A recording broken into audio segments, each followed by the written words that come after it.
Okay, so I am Rebus 2359.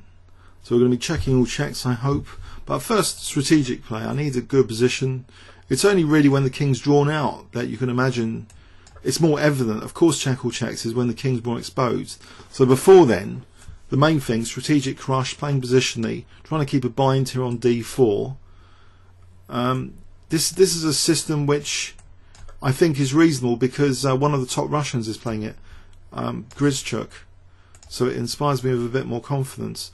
But I've noticed that the idea from engine analysis of a quick rook c8 against this b4 plan, so I'm going to try that here, a quick rook c8, because the idea is to hold the position with b6, so that c6 is protected without a disaster, you know, on c6 and a8. So if I can hold the position there with b6, I'm keeping this sort of reverse Roxy bind on d4. So it's a Botvinnik system in reverse, where you sort of, you know that you're weakening d5, so that's like compromise made. But I'm hoping it's not a major disaster after that. This is a standard maneuver what he's done, knight e1 to c2 to e3 to d5. Now here, is it ab or b6? Let's imagine b6. I probably get a bad pawn. Or do I? Because there's knight a5, no, I get a bad pawn. So I think I'm going to have to take care in b6. And I'm hoping this setup is okay. With this rook c8, this prophylaxis rook c8 against the diagonal, really. Okay. So check all checks. It doesn't. If you were ordering the forcefulness of forcing moves, there would be other forcing moves of significance anyway. But checks are at the highest level. Now here, this is uncomfortable pressure anyway. What about rook f7? It's uncomfortable, this bind, which is of course what I've asked for out of the opening. d5 to be weak. Does it have to be a disaster? Bishop d5 or knight d4. I'm hoping it's not going to be a disaster. Knight d4. So I'm holding on to e7 at the moment. Actually, knight d5 might be a threat. Rook f7, bishop f7, bishop d5. And there's bishop d5. If knight d5, there's knight e2. Check.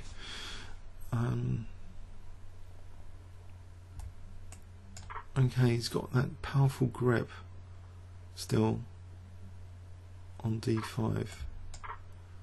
But is it the end of the world here? I would hope not.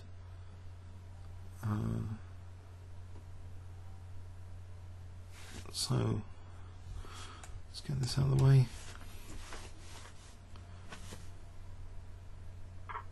Let's capture towards the center. Right. So d6 is slightly vulnerable. What about bishop f8 if he attacks it?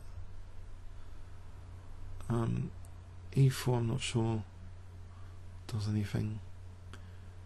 Don't want him on my second rank particularly. Perhaps queen a6 and rook, that's going to be painful. So what about another move in advance to be able to play rook d7?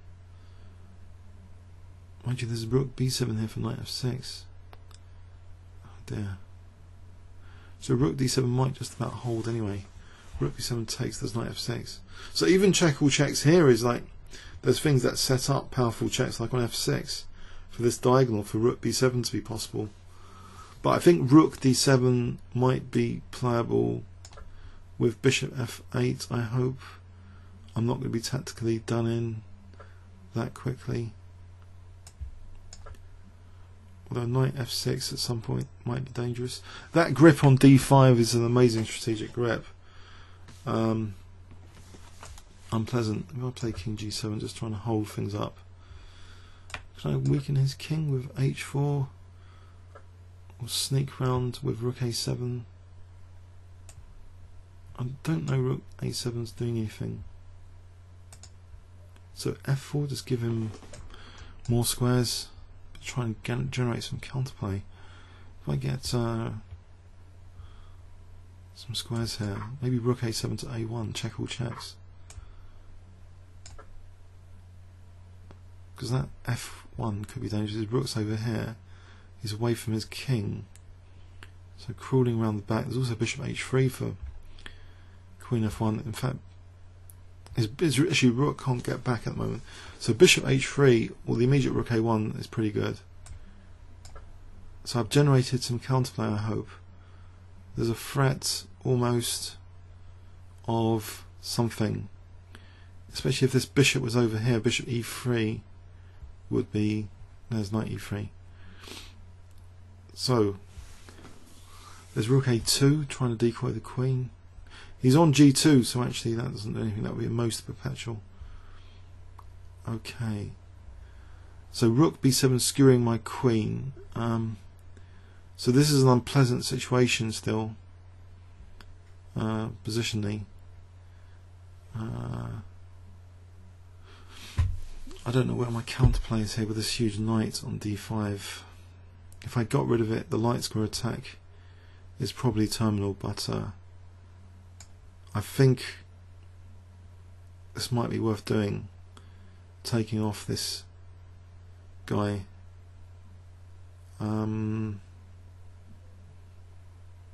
Passive. I'm sure the Botvinnik system can be played. I'm pretty sure I saw it in Master Games. I didn't imagine it. What about bishop d7 and queen e6? So bishop d7 as rook b7 takes queen e6. Probably worth a shot.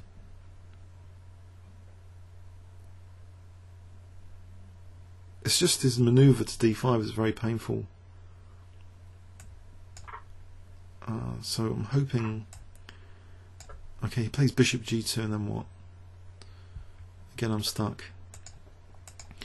So if I get off this horrible diagonal, there's going to be something nasty, I suppose, like knight b6 at some point. I want to get this bishop somewhere. Bishop e7 for g5 support. Bishop e7 or g5 straight off the bat. What is he actually threatening here? Maybe queen d8. So bishop e7. Is he going to win material now? There's no bishop h3 just yet. Oh, there is now. Ouch, ouch. That looks like end of game. I can drive the bishop back and win a pawn. That's about it. Still got 48 seconds to finish me off. He's threatening queen f8.